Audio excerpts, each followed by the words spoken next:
Hey, what's up everyone? In today's video, we're going to be building a very simple roof rack for your car so that you can transport sheet goods without having to have them delivered.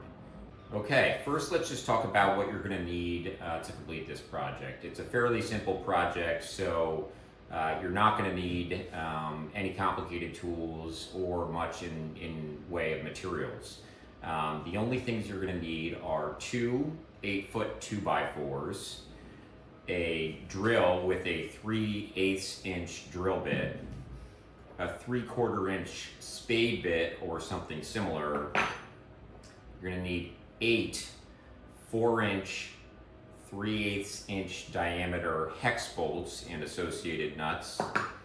You're going to need 2 5-inch corner braces, 5 inches, 5 inches, and you're going to need 4 6-inch mending plates. You're also going to need a miter saw or a circular saw. You can use either one for this project. All right, so the first thing I did is place one of the 2x4s on top of the crossbars on my car. I then measured each side to make sure it was evenly distributed across them and then marked the location of both sides of each crossbar on the 2x4. Once that was done, I took a quick measurement of the height of the crossbars, which in my case was about 1/2 inch. The next step was to cut grooves or slots in the 2x4 so that it would sit down snugly on the crossbars. It's really important, however, to have the depth of those slots slightly less than the height of your crossbars. The reason for that is because we'll later use the mending plates to create pressure or tension on and around each crossbar, which wouldn't be doable if the slots are too deep. I used the depth stop on my miter saw to make these cuts, which admittedly isn't overly precise, but I just made sure that it was slightly shallower than the depth of the crossbar. Next, I laid the mending plate over the slot and marked a spot an inch or so away from the side of the slot on each side. I then used my 3/8 inch drill bit to put 2 holes in the mending plate at those locations. Once you get through the mending plate, I would recommend moving the drill around a bit to give some additional room for the hex bolt to fit.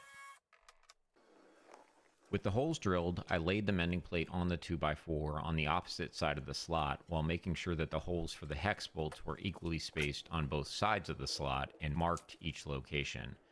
I then used my spade bit to create 2 shallow counter bores. If you have a Forstner bit or some other tool to do this, that of course works as well. The purpose of this is just to allow the head of the hex bolt to sit slightly below the surface. I then placed the mending plate back over the counter bores and used the holes I had drilled in the mending plate as guides to drill down through the 2x4. I found this helpful as it's much more important to make sure these holes are correctly spaced relative to the mending plate than they are the counter bores.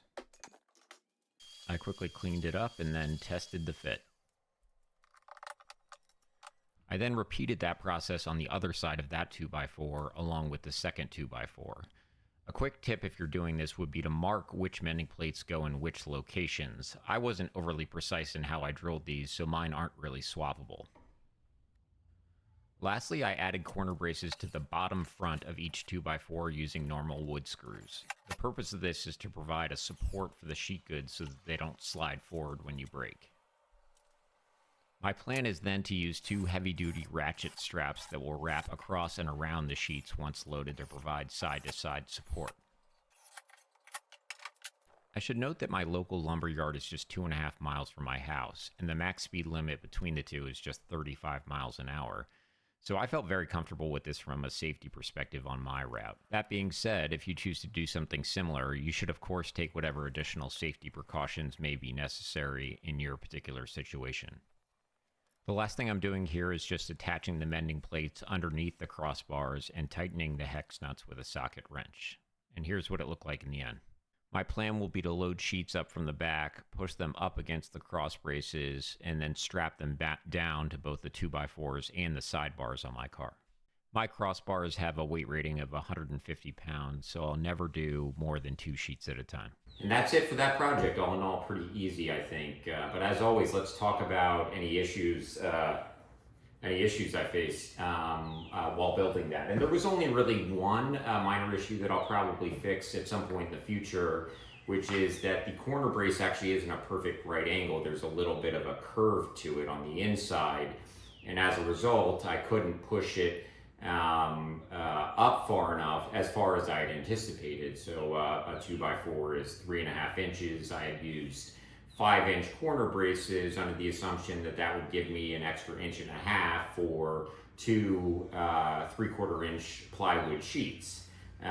So it only extends up above the 2x4 by, call it, 1.25 inches now. So I'll probably end up swapping those out for some 6-inch corner braces, or just try and find ones that have that perfect right angle. But let me know if you have any questions, and I'll post a short video as soon as I end up using it. Thanks for watching.